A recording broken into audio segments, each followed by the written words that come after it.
Hello everyone, welcome back to chapter 2, which is for food cost control, food and beverage cost control. We discuss going to be creating a sales and forecast.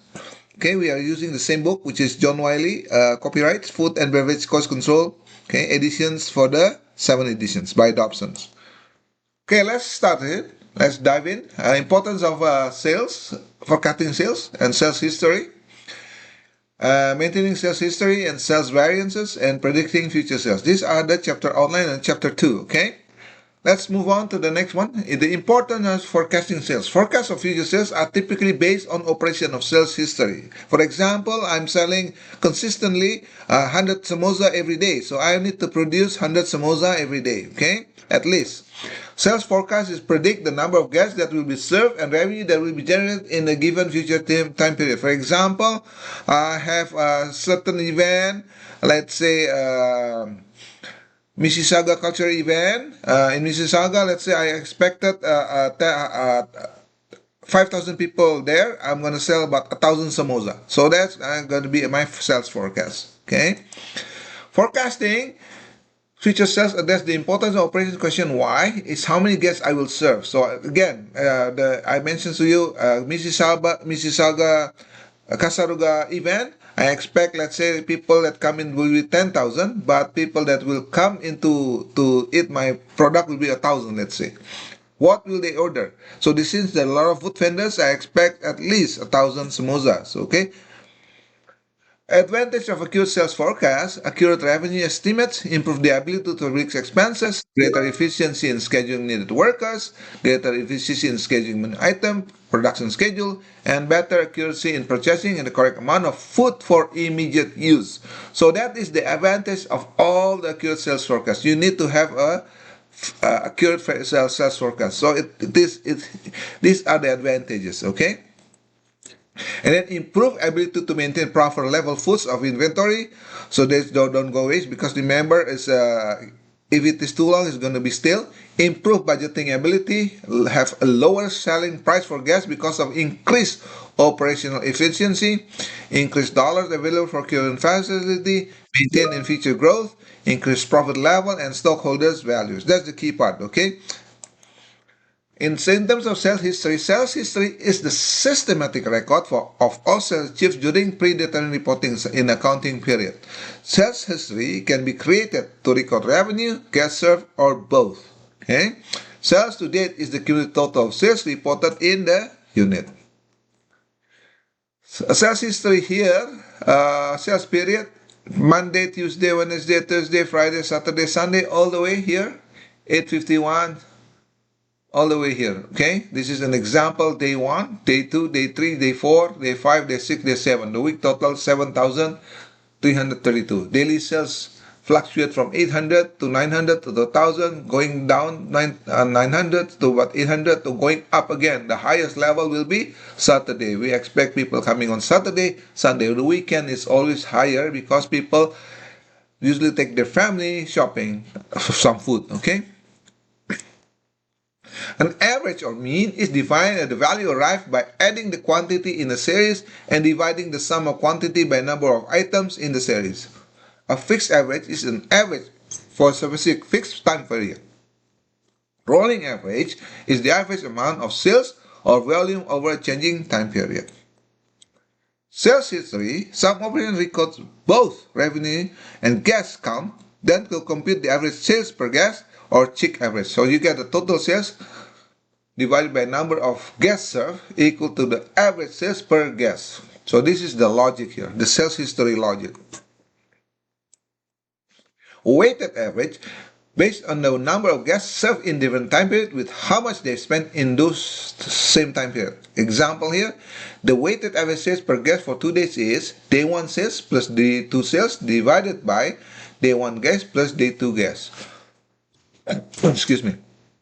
So these are called the weighted average. You take 2 days there to average it out. Alright, maintaining sales history. The sales history may consist of revenue, number of guests served, average sales per guest, specific menu items served, guests served in specific meal of time period, method of meal delivery. Okay, Sales variance are changes from previous expense sales. Sales in this period minus sales of last period equal to variances. Okay? And then percentage of variance indicate the percentage change in sales from one time period to the next. Sales this period minus sales of last period divided to sales last period equal to percentage or variance. Or variance divided by sales last period equal to percentage or variance. Or sales of this period divided by sales of last period minus 1 equal to percentage of variance. Whatever variance you're going to use. These are the three most common way of doing things, okay? Predicting future sales. Revenue forecast is calculated using a formula like sales plus last year plus in bracket sales last year times percentage of increase estimate close bracket equal to revenue forecast, or sales last year times in bracket 1 plus percentage increase estimate close bracket equal to revenue forecast. These are the formula in calculating your revenue forecasting. Okay. In predicting future sales, example here in the first quarter from January all the way to March in the first quarter. Okay. January 68,000 increase 7.5%, so the increase amount will be 7.5 times 68. So you got this number, you're going to add it up, you're going to get revenue forecast here 73,067.50. The same thing, you're going to take the same approach. February, and you got see the increase amount, you add it up. Same thing with March, add it up. So you get the summary of total for the first quarter for the pizza will be 233,812.50. And then the guest count forecast is determined as follows. Guest count of last year plus in bracket guest count last year times percentage of increase estimate close, or guest count last year times 1 plus 0% increase estimate. Okay. Guest count history predicting future sales will be October, November, December. For guest this year. Guest last year from 13.7 all the way 43.7. So there's a variance here in each one. October, you see guest this year, you guess see last year, there's a plus variance of 500. So a percentage of variance like that, 3.6%. You see the difference because it's 750.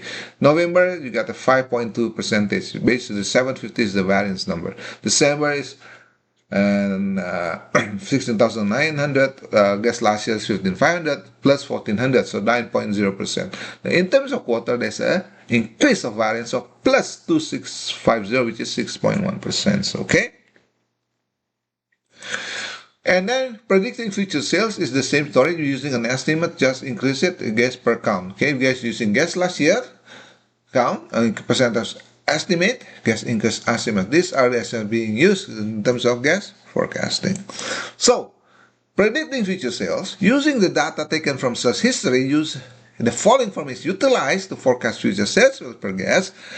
The key is last period average sales per guess minus estimated increase in sales per guess equal to sales per guess forecast. That's the logic. Okay. Now, when used alone, sales history are not sufficient to accurately predict future sales, but managers must also consider potential price changes, new competitors, facility renovation, improved selling program, and other factors. For example, I'm selling samosa. I want to make sure if there's a new competitor coming in, I need to check whether they are as good as my samosa or not. Okay, same thing. Facility renovation. If the road or the area is not accessible because of there's a road constructions, there will be more likely that people will not coming in. Okay, we have seen a lot of things happening in Toronto during the summertime. A lot of road constructions. The whole road is blocked because of the constructions. Then it's creating a problem. People are not able to access that area that cannot coming in. Okay, and we must also have other factors as well, okay, such as weather. For example, if you're selling in the weekend and there's a thunderstorm, nobody would like to come. If it's sunny, that's most likely people will come. Okay, that's the key part. You need to a lot of other factors such as the weather's area, etc. Okay, so that is basically conclude our chapter 2. Thank you, everyone. Hope see you in the next chapter. Bye.